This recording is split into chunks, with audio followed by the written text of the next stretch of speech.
Ma sœur et mon frère, bonjour. Que Dieu vous bénisse. Notre partage de cet après-midi est intitulé L'influence du serpent, titre tiré dans les livres de Genèse 3.1. Nous allons parler plus particulièrement sur la rise. Mais d'abord, prions. Seigneur Jésus-Christ, le Dieu créateur de toutes choses, ta parole est une lampe à nos pieds et une lumière sur notre sentier. Que ta lumière nous éclaire afin que nous comprenions ta parole. Nous t'invitons de nous assister, que ton sang nous couvre, nous rende invisibles, invulnérables contre toutes les attaques invisibles du monde des ténèbres. Que toi seul, Seigneur Jésus, sois glorifié au nom puissant de Jésus-Christ. Amen. Mes bien-aimés, nous allons lire dans Genèse 3, verset 1 et Matthieu 23, verset 33. Je lis au nom de Jésus-Christ. Les serpents étaient les plus rusés de tous les animaux des champs que l'Éternel Dieu avait fait. Matthieu, il leur dit, c'est Jean-Baptiste, dans Matthieu 23, 33. Jean-Baptiste voyant venir à son baptême beaucoup de pharisiens et de sadducéens. Il cria, serpent, race de vipères, comment échapperez-vous au châtiment de la guerre? Pourquoi Jean-Baptiste disait serpent, race de vipères? Il a haussé les tons contre les esprits des familles qui les possèdent. Mais bien aimés, les esprits des familles sont des êtres surnaturels, représentés par des animaux, des végétales, des objets naturels, que les ancêtres ou nos aïeux considéraient comme des dieux, comme protecteurs d'un clan ou d'une tribu, est aussi à cause de leur caractère et leur comportement qui manifestaient. Des gens corrompus, légalistes et hypocrites et finalement meurtriers, étaient influencés par les esprits des serpents. Et il leur dit encore, toujours chez Jean-Baptiste, vous avez pour père le diable et vous voulez accomplir les désirs de votre père. Il a été meurtrier dès le commencement. Il ne se tient pas dans la vérité. Parce qu'il n'y a pas de vérité en lui. Mais bien aimé, la volonté de Dieu est que nous marchons dans la vérité. Jusqu'à ce que nous devenions matures. À chaque fois, nous écoutons la parole de Dieu et nous la pratiquons. C'est comme ça que nous pouvons devenir matures. Autrement dit, la délivrance est un processus. L'apôtre Paul nous dit, cela ne continuera jusqu'à ce que nous, dans notre foi et notre connaissance des fils de Dieu, que nous serons mûrs dans le Seigneur, à la hauteur de la norme pleine et entière de Christ. Mes bien-aimés, à savoir, chaque fois que nous trompons des gens, nous sommes en train d'accomplir les désirs du diable. Il est écrit dans Éphésiens 4, verset 25b, dis la vérité à ton prochain, à tes enfants, à ta femme et à ton mari et à tes parents. Et l'épître des Romains 3, verset 13b, les rusés se servent de leur langue pour tromper. Ils ont des paroles de séduction. Ils ont sous leurs lèvres un venin d'aspic. Ce genre de personnes, mes bien-aimés, lorsqu'elles te parlent, elles te lancent des venins invisibles que tu ne sens pas, que tu sens blessé à l'intérieur. Tu te sens mal à l'aise lorsqu'il est en train de parler. David dit dans Psaume 9, Psaume 5 et 9, ce genre de personnes ne sont pas authentiques. Ce genre de personnes ne sont pas authentiques. Sont des gens, mes bien-aimés, utilisés par les esprits, par l'esprit de serpent, car il n'y a point de sincérité dans leur bouche. Il peut composer toute une histoire dans les mensonges. Leur cœur est rempli de malice. Derrière ces paroles, il y a une mauvaise intention d'escroquerie, ou bien d'escroquer, de te détruire, d'avoir un avantage sur toi. Leur gosier est un sépulcre ouvert, et ils ont sur leur langue et sur la langue des paroles flatteuses, comme l'histoire des renards et les corbeaux. Être sincère, mes bien-aimés, dans tout ce que tu fais, nous donne un privilège devant Dieu. Si nous méditons le livre de 2 Rois, chapitre 20, versets 3 à 5, Nous pouvons méditer ça à la maison. Lorsque Ézéchias fut malade à la mort, le prophète Ésaïe, fils d'Amon, vint auprès de lui et lui dit, « Ainsi parle l'Éternel, donne tes ordres à ta maison, car tu vas mourir et tu ne vivras plus. » Mais Ézéchias avait de l'assurance à cause de sa marche spirituelle, exempte de toute fausseté. Il fit cette prière. « Ô Éternel, souviens-toi que j'ai marché devant ta face avec fidélité et intégrité de cœur. » Mon frère, ma soeur, c'est une situation qui nous arrive aujourd'hui. Est-ce que nous pouvons revendiquer notre droit devant Jésus-Christ comme Ézéchias a fait?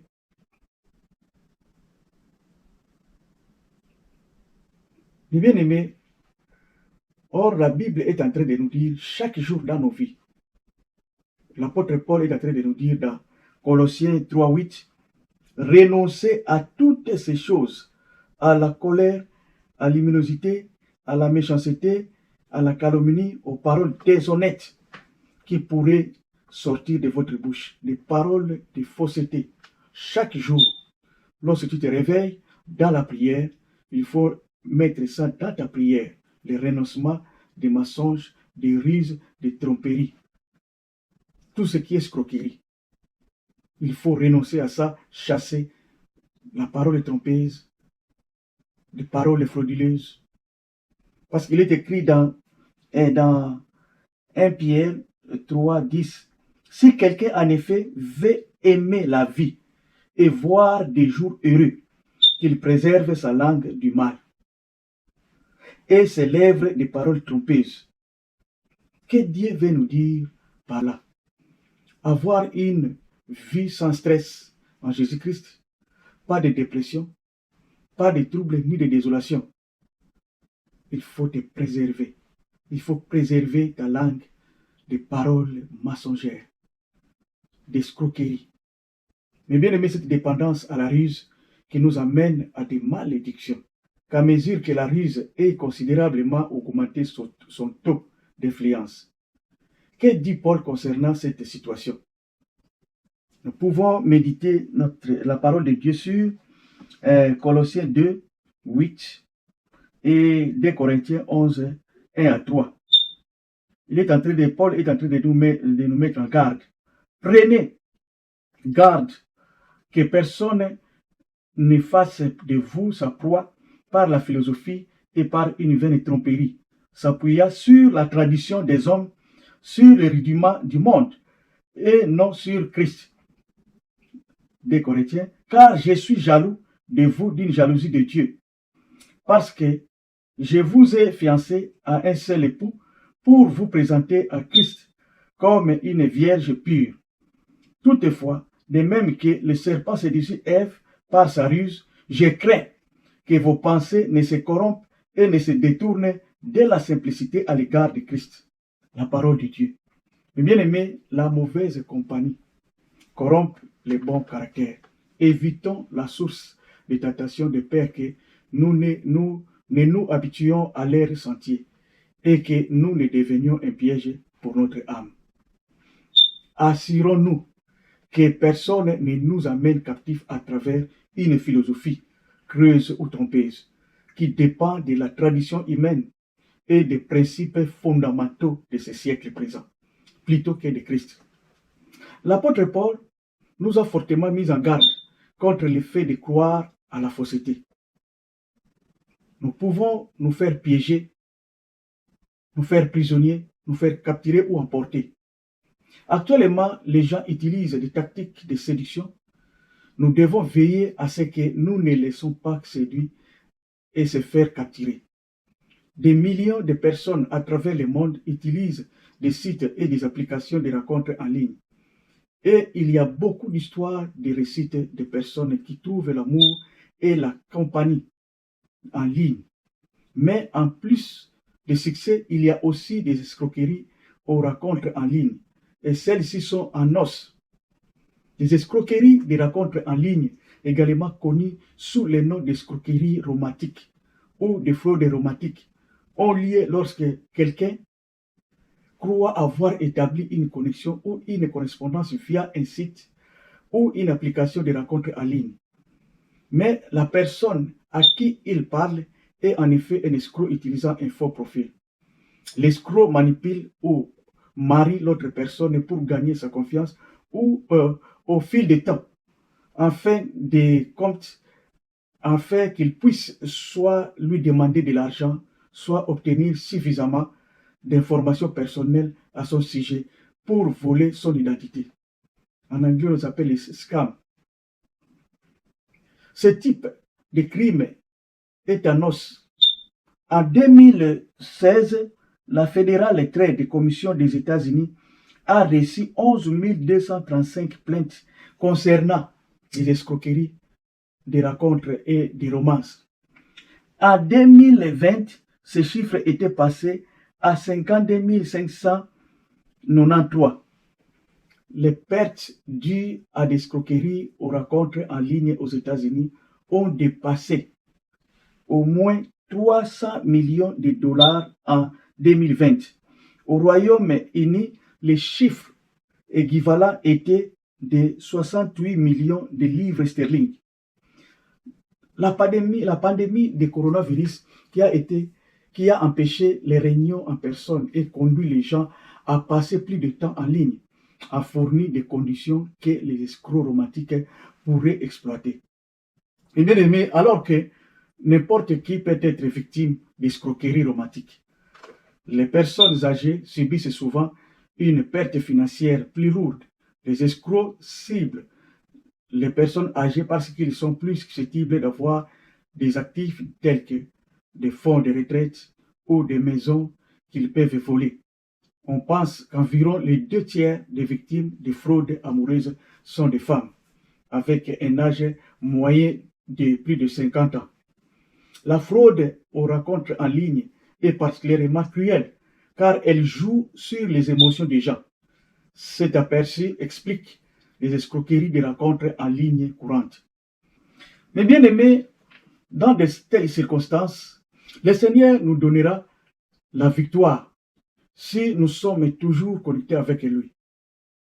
Malgré l'adversaire fera tout de son mieux pour nous récupérer, parce que l'une de ses principales armes est la ruse ou l'escroquerie. Il est écrit dans Ephésiens 6:11 que nous devons revêtir revêtir toute armure de Dieu afin de pouvoir résister au plan de l'ennemi. Et Paul nous avertit encore de mener une vie pieuse afin que l'adversaire ne nous déjoue pas, car nous n'ignorons pas ses plans. Prenons garde de nous conduire avec circonspection, non comme des insensés, mais comme des sages. Rachetons le temps, car les jours sont mauvais. Car les jours sont mauvais. L'adversaire n'est pas une créature dessinée avec des cornes et une fourchette. Il n'est pas de quoi plaisanter ou rire jusqu'au jugement dernier. Il rôde comme un lion rugissant à la recherche de quelqu'un à dévorer. Il se déguise en ange de lumière. Il cherche activement qui sont imprudents. Et ces tactiques trompeuses sont conçues pour nous prendre au dépourvu. La vérité sur notre adversaire et ses plans est illustrée, mes bien-aimés, dans Josué 9. Nous pouvons méditer ça à la maison. Remarquez à quel point les Gabaonites étaient intelligents. D'une manière ou d'une autre, ils ont découvert qu'Israël pouvait conclure des accords de paix avec des peuples en dehors du pays de Canaan. Dieu n'était pas contre la paix, mais il ne voulait pas que les Israélites fassent la paix avec des ennemis à l'intérieur du pays. Il ne voulait pas que son peuple soit pollué par l'immoralité païenne des Cananéens. Et il ne voulait pas de points d'appui pour des soulèvements ennemis à l'avenir. La leçon, mes bien-aimés, l'adversaire sait exactement ce que déclare la parole de Dieu. Et sa tactique sera toujours intelligemment conçue autour de cette parole. L'adversaire déformera la parole de Dieu pour justifier toutes sortes de choses que la Bible ne tolère jamais. Le matérialisme, les divorces, les péchés, l'immoralité, le racisme, l'avortement ou une foule d'autres péchés. Rappelons-nous, il a déformé les Écritures dans la tentation de Jésus. Les Gabaonites avaient une stratégie très astucieuse. Les chaussures et les vêtements usés, les outres raccommodées et les pains moisis. On aurait dit qu'ils avaient parcouru un long chemin. Le fait qu'ils n'aient pas mentionné les récentes victoires d'Israël sur Jéricho et Haï. En conséquence, les Israélites ont bêtement conçu un traité avec un ennemi proche. Les Gabonites n'ont pas venu de loin. Ils étaient dans la ville. Ils n'ont pas vérifié, les Israéliens n'ont pas vérifié l'histoire, ni même demandé l'avis du Seigneur. Ils se sont dit, comment cela peut-il être faux, alors que cela a l'air si bien, si normal, pas de traces. Mais Josué ne savait pas, il voulait seulement exprimer son amour envers les autres. C'est vraiment, mes bien-aimés, c'était un niveau supérieur d'escroquerie. C'est pour cela la parole de Dieu est en train de nous dire qu'il faut avoir le discernement pour comprendre ce qui se passe autour de nous. Et bien aimé, de la même manière, l'ennemi peut rendre la situation très inoffensive, donc facile, excitante ou même bénéfique.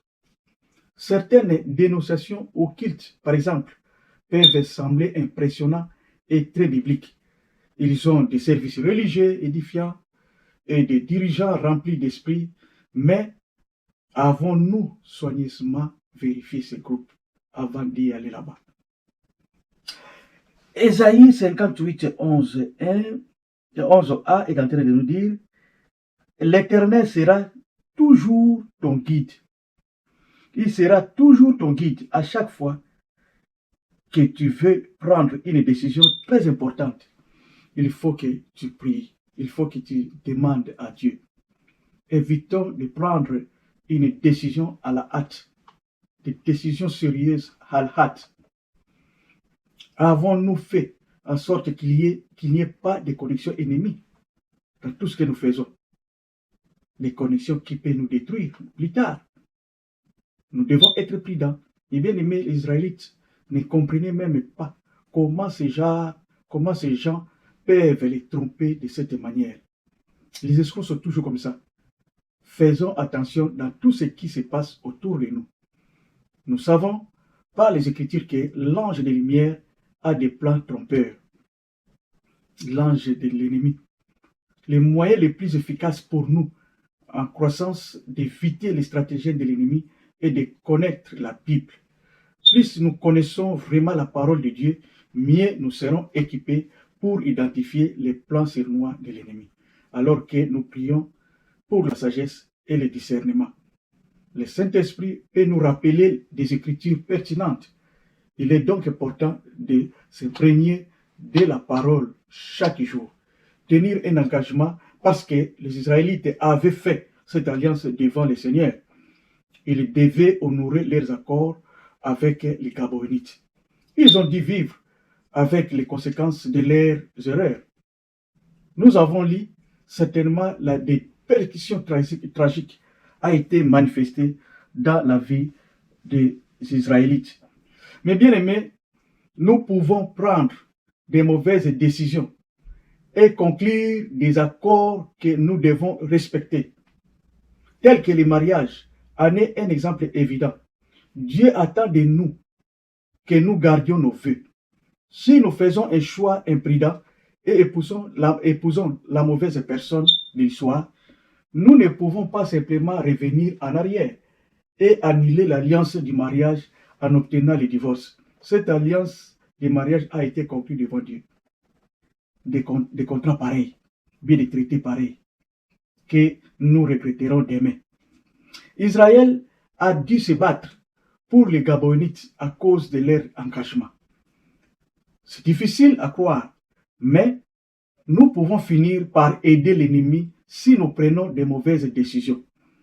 Le temps, les efforts et les ressources qui auraient pu être consacrés au royaume de Dieu sont perdus lorsque nous nous apprêtons nous nous apprêtons attention dans des engagements mondains. Les mariages avec un incroyant, donc un païen, par exemple, peut résulter en une vie d'efficacité réduite pour Christ.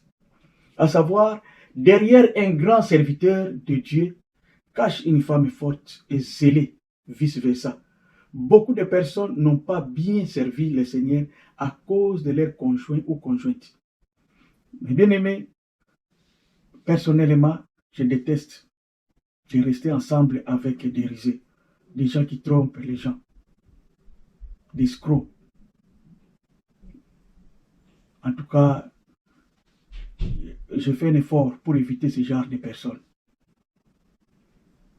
Mais bien aimé, qui t'a trompé? Qui t'a escroqué? L'Éphésiens 4,25b est en train de nous dire que chacun de nous parle selon la vérité à son prochain, car nous sommes membres les uns et les autres. Jérémie 17, 9 et 10 est en train de nous dire, ces genres de personnes sont là pour escroquer et pour piller. Comment les reconnaître, mes bien-aimés? Toujours, il faut être connecté avec le Saint-Esprit. Paul était rempli du Saint-Esprit, fixa des regards sur la personne qui était en face de lui et dit, homme plein d'espèces de ruses et de fraudes, fils du diable, ennemi de toute justice, ne cesseras-tu point de pervertir? Pervertir sont des gens qui détournent souvent ce qui a été dit. Les voies droites du Seigneur. Méditons ça dans Actes 13, 9 et 20. Mais bien aimé, dans des cas pareils, le discernement est très important. L'esprit que Paul a discerné, c'était l'esprit du serpent. L'évangéliste Luc nous pose la question, pourquoi ne discerniez-vous pas de vous-même ce qui est juste? C'est pour cela qu'on nous recommande dans Éphésiens 5 et 18, ne vous enivrez pas de vin, c'est la débauche, c'est de l'inconduite, mais soyons au contraire remplis du Saint-Esprit.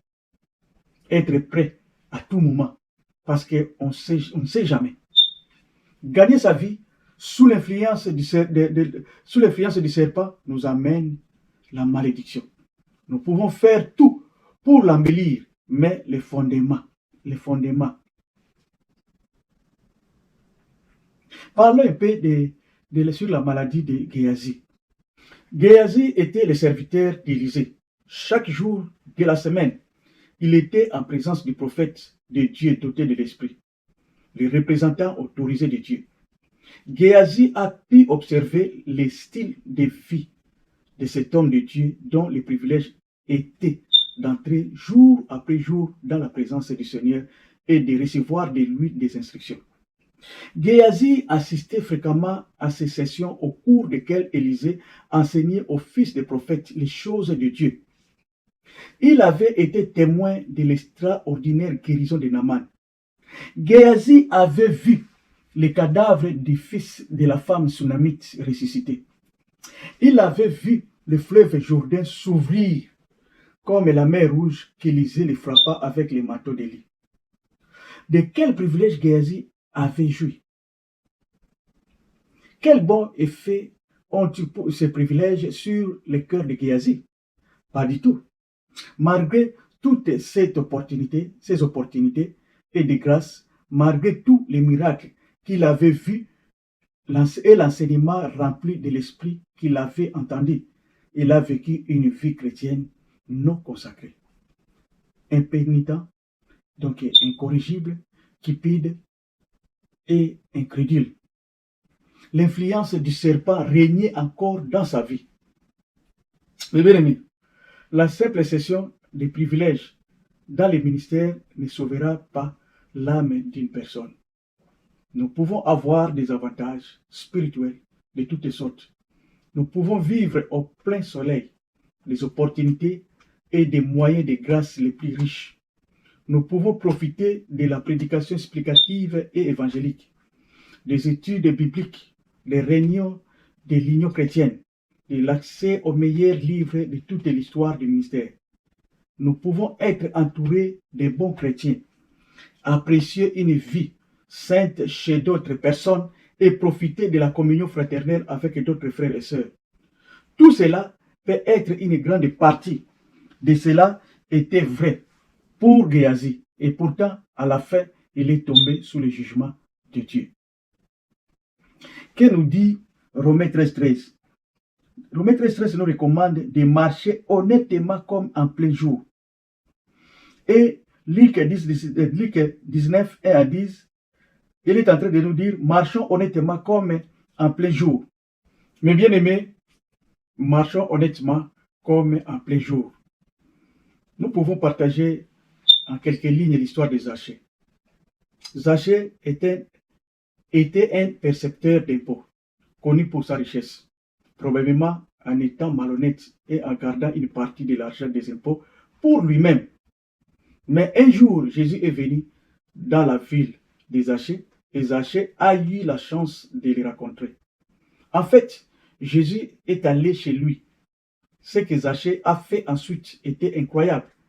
Il a dit à Jésus qu'il donnerait la moitié de ses biens aux pauvres et qu'il rembourserait aux gens 4 fois ce qu'il leur avait escroqué. Non seulement Zachée voit l'erreur de ses voies, mais il change complètement d'avis. Il ne voulait plus vivre une vie malhonnête, mais une vie honnête parce qu'il a connu et cru en Jésus-Christ. Mais bien aimé, la fausseté cause la violence et des crimes. Il est écrit dans Osée 4, 1, 3, dans la vie, j'ai lu au nom de Jésus, dans la vie de ce genre de personnes, donc des gens rusés, des gens escrocs, il n'y a que des parjures, mensonges, assassinats, vols et adultères. On use de violence, on commet maître sur meurtre. Il est écrit, ayez au milieu des païens une bonne conduite. Le bien que Pierre demande testament comprend l'humilité et le pardon. Et soyons donc prudents, comme les serpents et simples comme les colombes, c'est-à-dire être sincère et avoir des intentions pures. Ma sœur, mon frère, change ton avis. Que Dieu bénisse sa parole.